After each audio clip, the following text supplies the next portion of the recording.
Annyeong! Welcome to Delightful! Pink. Pink. Pink! This is one of those dolls that nobody asked for, but I'm making anyway. You know I can only contain it for so long before the pinkness overcomes me. So this one's just for fun. You'll have to indulge me. I'm going to put so much pink in this video, you'll be seeing green from sensory deprivation by the end. Okay, let's begin. Who's the pinkest doll I own? Draculara, of course. This Monster High doll was given to me by a dear friend who I love very much, but she doesn't know that much about Monster High. As you eagle-eyed viewers probably already spotted, this is one of the newer, less articulated models. She's still super cute, with her beautifully sculpted face and body, but she's just a little stiff. Her head can swivel left and right, and her arms can only go in circles. The leg joints are the same, with hip and knee articulation. Compare her to an earlier model, Elisabeth here, for example. You can see the difference. Of course, there was a price difference as well, so you can see where the extra money goes when a company has a bigger budget. Regardless of where you stand on the newer Monster High doll's reboot and manufacturing decisions, you got to agree that this isn't bad for a $10 doll. We were just so spoiled from the amazing quality of the original releases that it was hard to swallow anything less in the following years. Sorry, I got distracted. This isn't a doll review, it's a customizing video. Let's start by wiping her face clean off. Dip a Q-tip in 100% acetone, then press for a second or two before twisting and scooping off the factory paint. I like to clean up the whole face afterwards with an acetone-soaked tissue. Draculara has beautiful hair, but you know what's wrong with it? Not pink. Off it comes! Now to remove her head. She could only look left and right, so I'll be interested to see what the neck peg looks like. Submerge the doll in boiling water for about 30 seconds, then tug off her squishy head. Interesting. It's the same piece of plastic as the body. It's an interesting shape, isn't it? Now to remove the stubble. Take a pair of long needle-nosed pliers and swivel them around inside the head. You're trying to catch and pull out chains of plugs. Re-soften the head if you need to. Taking one more acetone-soaked tissue, I wipe off all the black paint on her head in preparation for the reroute. Clean everything up with warm soapy water, and the prepping stage is complete. I told myself I'd do an easier project to follow up Aurora, but those stiff arms, man, they need help. And you know what? A lot of you have told me that these budget dolls were the only ones you could find, and you haven't customized them yet because of their limited posability. So let's make these things articulated. It's not as complicated as you might think. The hardest part was removing the arms. Jeez! Maybe warming up the plastic will help relax it? I mean, sure, it's a cheaper doll, but I guess this Draculara was built to last. Okay, I think we can finish them off with scissors from here. Whew! Next, to clear a pathway from arm socket to arm socket. Find a drill bit that matches the existing hole size and drill all the way through. It's mostly hollow already, so this part's easy. Parts of the arm pieces may still be loose inside the body cavity, but you can tug them out with pliers. Perfect! Now, to give the arms a more realistic range of motion, we're going to turn them into ball joints. So, those extra plastic chunks can go. Whack them off with shears, then fine-tune the ball shape with sharp scissors or an X-Acto blade. There. Draw a line starting from the armpit and extending all the way past the shoulder. Then use a Dremel tool or jeweler's saw to cut down that line. This is small, rounded, and slippery, so be careful here. I'm trying to protect my hand as I get a grip on it, and am sawing very slowly and carefully. But still, it's precarious. Once you get a groove going, it's less scary. This cut needs to be wide enough for a wire to slide into, so open it up wider using carving tools if need be. Next, drill a small hole through the front of the arm, perpendicular to your cut. This hole should intersect with the gap of the slit.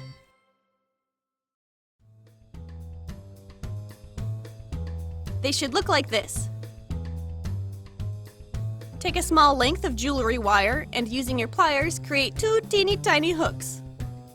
Take another wire, I'm using this because it matches the size of the hole I made, and cut a piece that's exactly the width of the shoulder.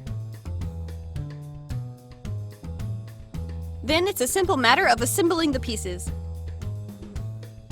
Insert the hook into the slot, then push the wire peg through the shoulder, catching the hook on its way through.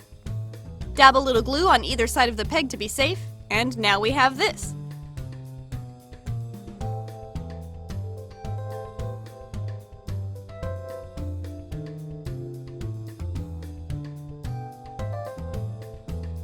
How do we get the arms to stay in place, you ask? With a rubber band. I'll be using this hair elastic from a kid's accessory shop. Thread a string through the doll. Loop it through your rubber band.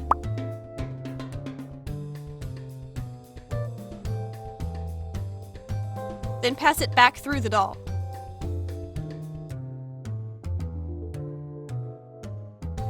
Loop your rubber band around the hook and pull it tight. Now use the thread to stretch the rubber band through to the opposite side and link the other arm. Then remove the thread. Ta-da! Fully posable shoulders. That's already a big improvement for old stiff arms, and you could stop here if you want. I'm going to take it further and give her elbow joints too. Draw a guideline, then divide the arm in half. Draw another guideline across the freshly cut forearm, and saw a slit into this piece just like we did at the shoulder. I found the off-the-edge-of-the-table approach works pretty well. Clean up and widen the slit with your craft knife until it is the appropriate size for your wire. And again, drill a hole perpendicularly through the forearm piece that intersects with the slot you just cut. I'll be using a wooden dowel for the elbow joint, so I matched the dowel to my drill bit size. The forearm was so small that I carved a small indent into the plastic with a needle first and then went in with the drill. Otherwise, the drill bit wanted to slide off the edge.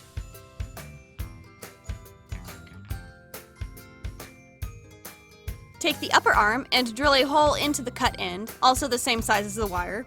The deeper you go, the more secure the wire will be. Set the wire in place. I'm using hot glue to place the wire in this shot, but I didn't need to. The wire and hole I made were so close in size that the connection was plenty strong enough without glue. Plus, without glue to hold it in place, it could swivel, which allows for more poses.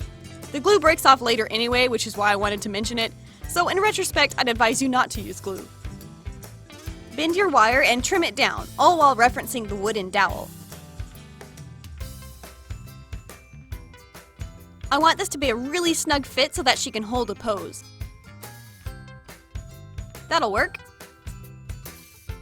Now to assemble. Insert the upper arm's loop into the forearm and feed the dowel through.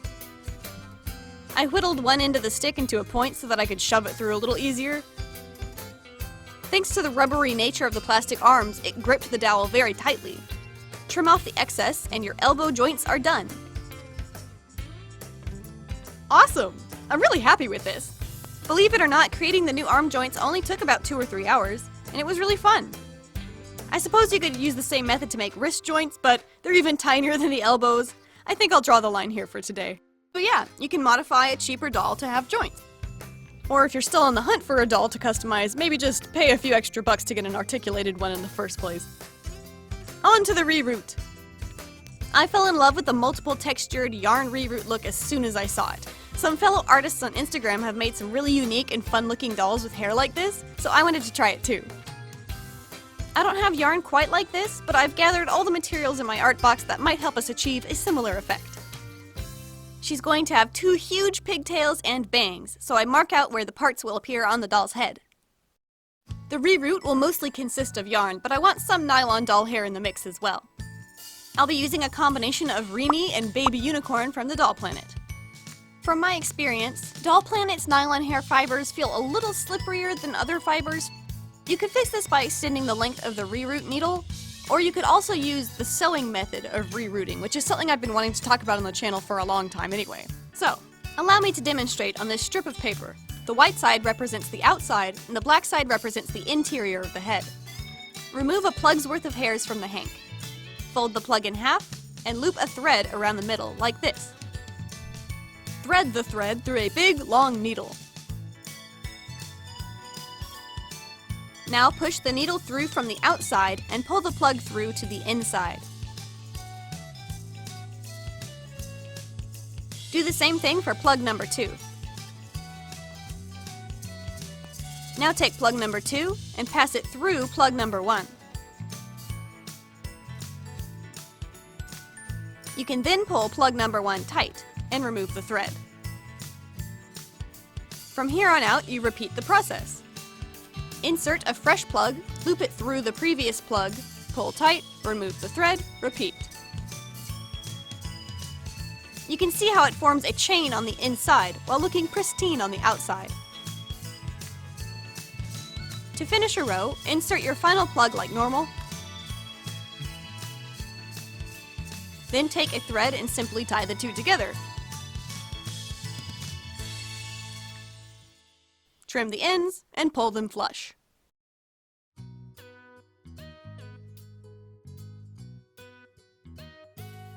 Now let's see it in action. We're doing the exact same thing, it's just a little different working through the neck hole. That's why it's nice to have the great big needle. This was actually the first method I learned about for rerouting dolls.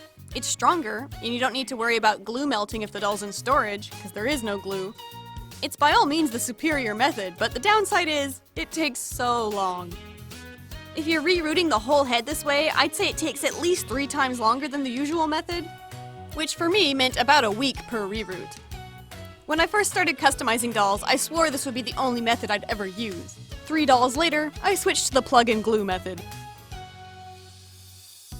Alright, looks pretty funny, but I think I'm done rooting the nylon hair. Time to move on to the poofy stuff. I learned from rerouting yarn in the past that you can do this with a reroute tool, and the fibers are puffy enough that they'll stay wedged in place without the need for glue either. I start with the part. I don't plug every hole when it comes to yarn reroutes. The fiber is much larger than nylon hair and will fill up and volumize a hairdo in no time.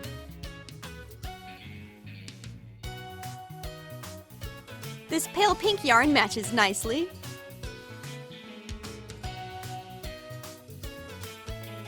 What else? Maybe some of this embroidery thread? Yeah, I love the cacophony of different textures we've got going on here. Can I root a ribbon in there? Let's try. I think we can shove it in there. More pink. More pink! More pink, pink, pink, pink, pink, pink, pink, pink, pink, pink, pink, pink, pink. There's a doll in there somewhere. Time for her new face. We need to mask off the hair, so I bind it out of the way and pin a protective cloth around the face, pinning the edges where the hairline is. Then we wrap it up burrito style. It's near impossible to draw on plastic, so prep the surface with Mr. Super Clear. Don't forget to wear your filtration mask. Some artists do multiple preliminary coats. I just go with one to start. Find out what works best for your style. Let that dry for 30 minutes, then bring her back to the craft table.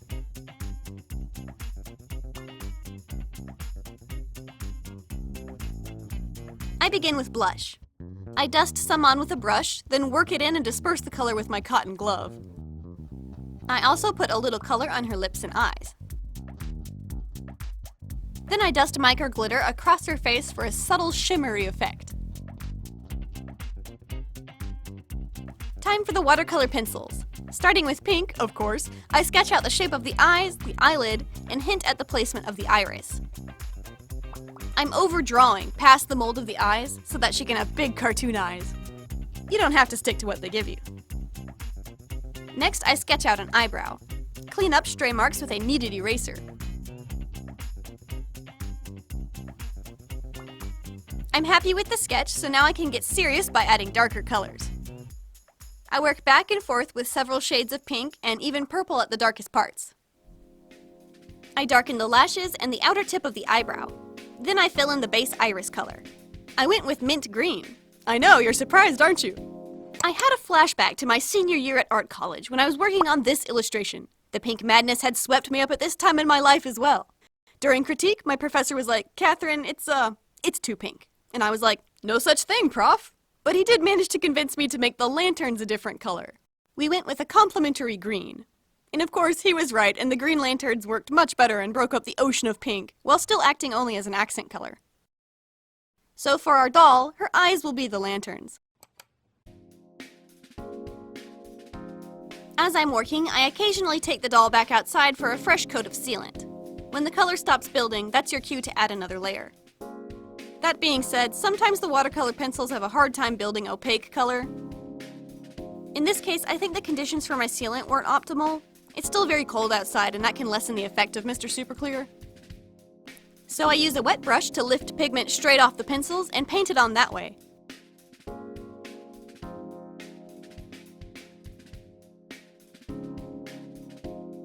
It's not working great for the eye whites, though.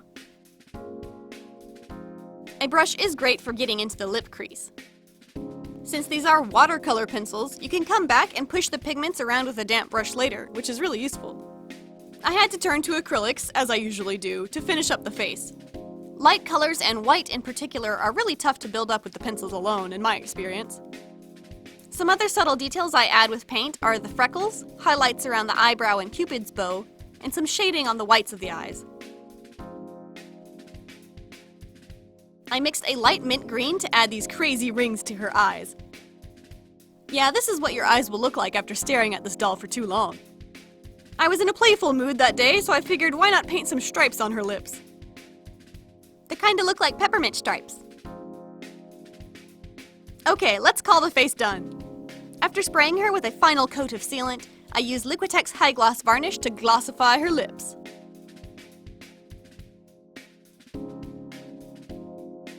At last, we can release the hair and see how it looks with her new face.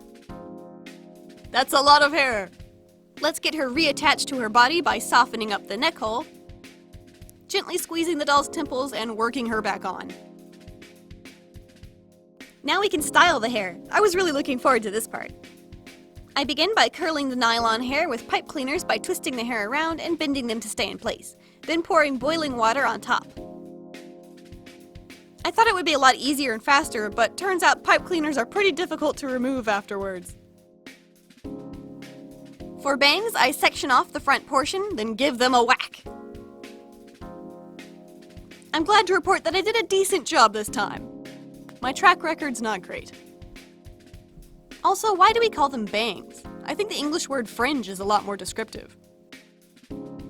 I loved the subtle inward flip so much on Aurora that I'm fairly certain I'll be doing it on every doll from here on out. So grab that heated chopstick and press the hair into place.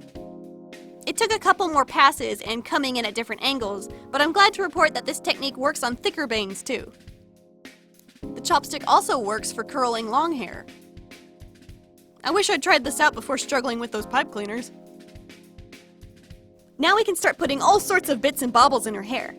I'll be using a multitude of plastic beads that I've amassed over the years from who knows where. Some beads' openings were small enough that they needed a thread to help guide them through the yarn.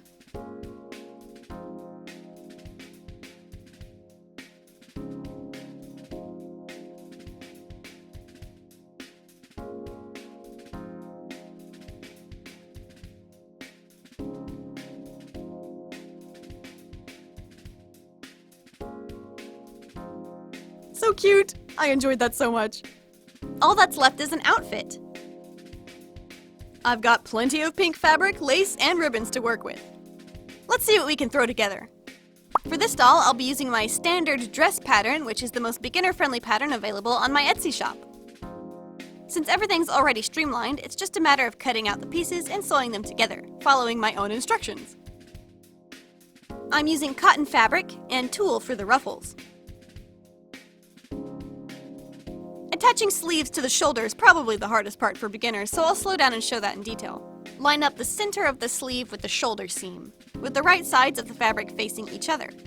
Then pin the heck out of it. Pinning on a curve always feels awkward, but you get used to it. Once it's thoroughly pinned, you can stitch it together. I use extra thin pins for doll clothes and also shorten my stitch width since the scale is so tiny. Finish the garment with clasps or Velcro and the dress is done. We could stop here, but it looks very simple. I want to bring it up to a level of craziness that matches our doll. So I made a petticoat out of elastic and more pink tulle with a ribbon in between to catch the crotch. so poofy! What can we sew onto the bodice itself, though? How about a gathered rectangle of tulle down the front with a fancy ribbon on top? I make some tiny bows out of ribbon like so.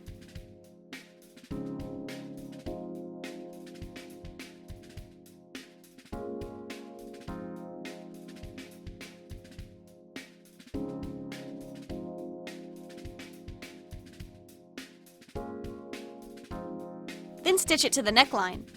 You can use the same thread you used to bind the bow if you want to be efficient. I stitched some gathered tulle to a ribbon to form yet another layer of skirt. It ties in the back to make a pretty bow. More bows, more bows. And for a final touch, dots of fabric paint made to look like buttons. Yes, that's what I'm talking about! How about a pair of sandals to match? We'll make a pair using air-dry clay, elastic, ribbons, and embroidery thread. Take the clay and form wedge-shaped heels. I mark them left and right just to keep track and let the clay fully dry. Take a tiny strip of ribbon and glue it around either side of the foot while it's on the doll. Make the strap a little loose so that it can slide off the foot. Take your elastic, measure the circumference of the ankle with some overlap, cut, seal, and sew. Take a ribbon, insert it into your elastic loop, fold it over the unsightly bit, and stitch it down. Slip this piece back onto the foot and glue the ribbon to the wedge, creating the heel. For the finishing touch, glue the embroidery thread around the exterior.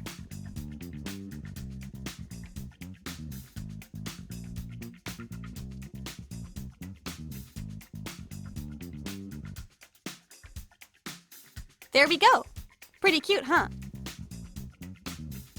A short dress and sandals. I must be in the mood for spring. That's everything! All that's left is to play dress up.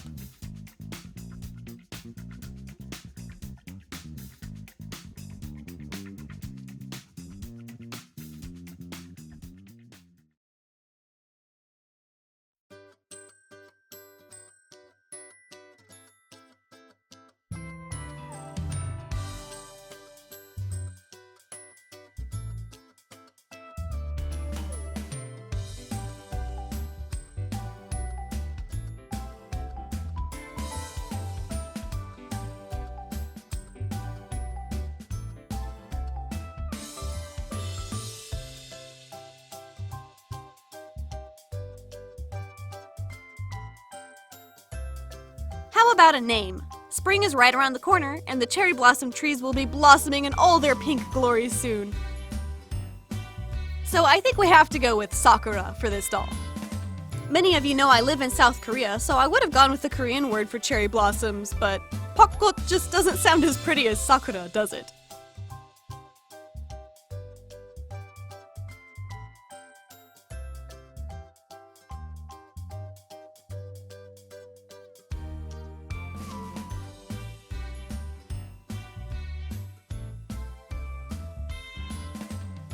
Is all that pink out of my system? For now. What do you think of our new outrageous doll? Have you ever tried a reroute quite like this?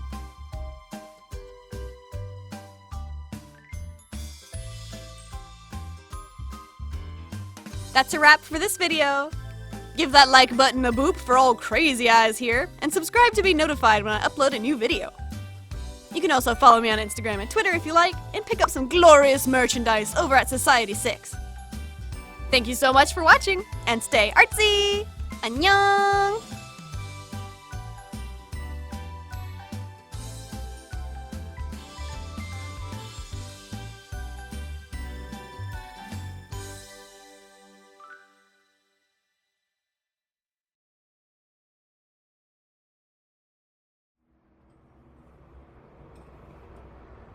Pinto, where are you going? Oh dear.